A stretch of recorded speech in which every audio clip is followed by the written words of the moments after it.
ఉద్యోగాలకు రిజర్వేషన్ కల్పించాలి. 1998లో వాట్సాప్ లేదా స్వయం సహాయక సంఘాలను ఏర్పాటు చేసి గ్రామీణ మహిళలకు ఆర్థిక స్వాతంత్ర్యాన్ని అందించారు. 2014-19 మధ్య నవ్యాంధ్ర ముఖ్యమంత్రిగా తల్లి బిడ్డల సంక్షేమం కోసం తల్లి బిడ్డ చల్లగా, తల్లి బిడ్డ ఎక్స్ప్రెస్, ఎన్టీఆర్ బేబీ కిట్, సామూహిక శ్రీమంతాలు, అన్న ప్రదర్శన, అన్న అమృత హస్తం, బైకోస్తా సైకిల్ ఇచ్చారు. పేద ఎస్సీ, ఎస్టీ, బీసీ ఆడపిల్లల పెళ్లికి చంద్రన్న పెళ్లి కానుక ఇచ్చారు. పేద ముస్లిం యువతల పెళ్లికి బృహన్ పథకాన్ని అమలు చేశారు. చంద్రన్న చేయుట పసుపు కుటుంబ పేరుతో డ్వాక్రా మహిళలకు 20,000 ఆర్థిక సాయం చేశారు. 2024లో కూటమి పార్టీలతో కలిసి మళ్లీ అధికారంలోకి వచ్చిన తెలుగుదేశం కలుపు బంధం పేరిట 60. ఆ వీడియోలో చూసిన తర్వాత మనం ఏం చేస్తామో తెలిసింది.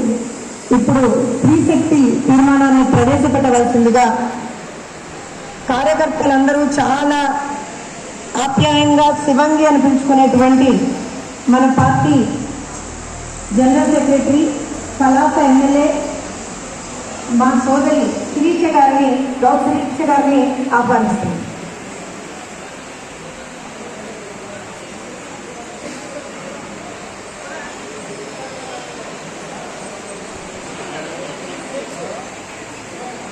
థ్యాంక్ యూ జ్యోత్స్న గారు.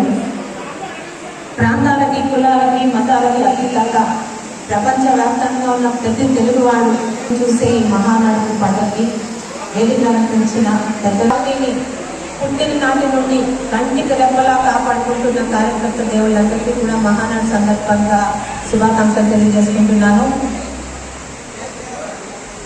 తెలుగుంటి మహిళకు, తెలుగుంటి ఆడపడుచులకు స్థానం కల్పించి మహిళా సాధికారులకు అత్యంత ప్రాధాన్యత ఇచ్చిన సందర్భంగా ముఖ్యంగా సమాజంలో నిర్మాణంలో మహిళల పాత్ర అపారమైనది. ఒక మహిళ బలపడితే కుటుంబం మొత్తం బలపడుతుంది, కుటుంబం బలపడితే సమాజం అభివృద్ధి చెందుతుందనే నిజాన్ని ముందుగా గ్రహించిన పార్టీ మన తెలుగుదేశం పార్టీ. సమాజంలో సగానికి పైగా ఉన్న మహిళలని అన్ని విధాలుగా పైకి తీసుకురావడానికి కూటమి ప్రభుత్వం స్త్రీశక్తి కార్యక్రమం ద్వారా మహిళా అభ్యున్నతి కోసం నాటి తెలుగుదేశం ప్రభుత్వం, నేటి కూటమి ప్రభుత్వం ఎన్నో రకాల పథకాలు తీసుకొస్తుంది. సమాజానికి స్ఫూర్తి అని విశ్వసించే పార్టీ తెలుగుదేశం పార్టీ.